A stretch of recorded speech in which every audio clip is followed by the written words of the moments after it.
नमस्कार. आज मी मातृदिनाचे महत्त्व विशद करते. पिठोरी अमावस्येला आपण मातृदिन साजरा करतो. मातृदिन म्हणजे मातेच्या प्रती, मातृत्वाप्रती कृतज्ञता व्यक्त करण्याचा दिवस. आपल्या संस्कृतीत म्हटलेच आहे, मातृदेवो भव. आपण आईला परमेश्वरी रूप समजतो.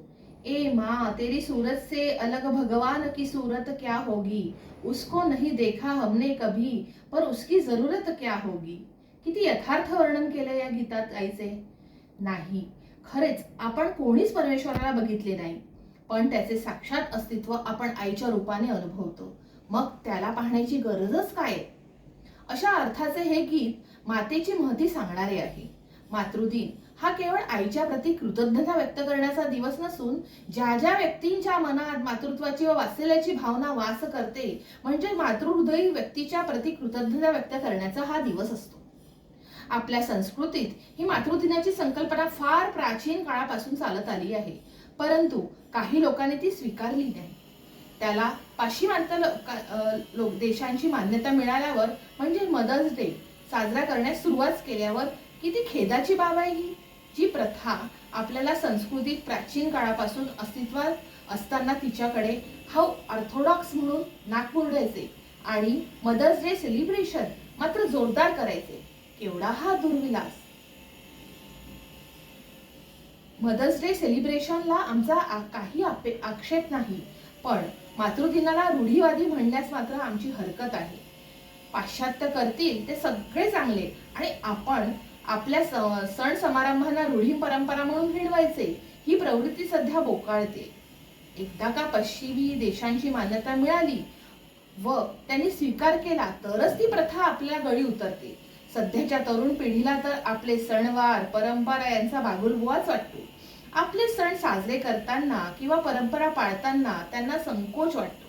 हे करून आपली रूढीवादी किंवा बुरसटलेल्या विचारसरणीची वाटू की काय अशी भीती त्यांना वाटते. परंतु पाश्चात्य लोकांचे डे साजरे करताना मात्र आपण स्वतःला आधुनिक विचारांचे समजतो. मग तो फ्रेंडशिप डे असो की व्हॅलेंटाईन डे असो की वुमन्स डे असो की मदर्स डे असो, हे सगळे डेज सेलिब्रेट करण्यात गैर काहीच नाही. पण आपल्या संस्कृतीची ओळख असणारे दिवस जसे मातृदिन, बालक दिन साजरे करताना किंवा सण समारंभ साजरे करताना लाज का वाटावी, इतका निरुत्साह का वाटावा, यावर विचार होणे गरजेचे आहे. आजची जी 40 ते 50 या वयातील पिढी आहे, त्यांच्या तरुणांना व बालकांना आपल्या संस्कृतीची आणि परंपरागत सणांची ओळख नव्याने करून द्यावी लागेल. सणवार साजरे करण्यामागची आपली भूमिका, त्यांचे महत्त्व किंवा विशिष्ट दिवस साजरे का करायचे हे समजावून सांगण्याची जबाबदारी आहे. अन्यथा आपल्या परंपरा व सण नामशेष होण्याची भीती निर्माण झाली आणि पाश्चात्याचे अंधानुकरण तर चालू आहेत, पण त्यांच्या संस्कृतीचे पायीक होण्याची चिन्हे दिसत आहेत. आपल्याकडच्या परंपरा व पाश्चात्य लोकांचे डे सेलिब्रेशन यांचा संबंध जोडून किंवा त्यांचा मेळ घालून तरुणांना आपल्या परंपरांचे महत्त्व पटवून द्यावे लागेल. आपल्याच परंपरा पश्चिमेत जाऊन वेगळ्या स्वरूपात पुनश्च आपल्याकडे येतात, हा विचार त्यांच्या मनात रुजवायला हवा.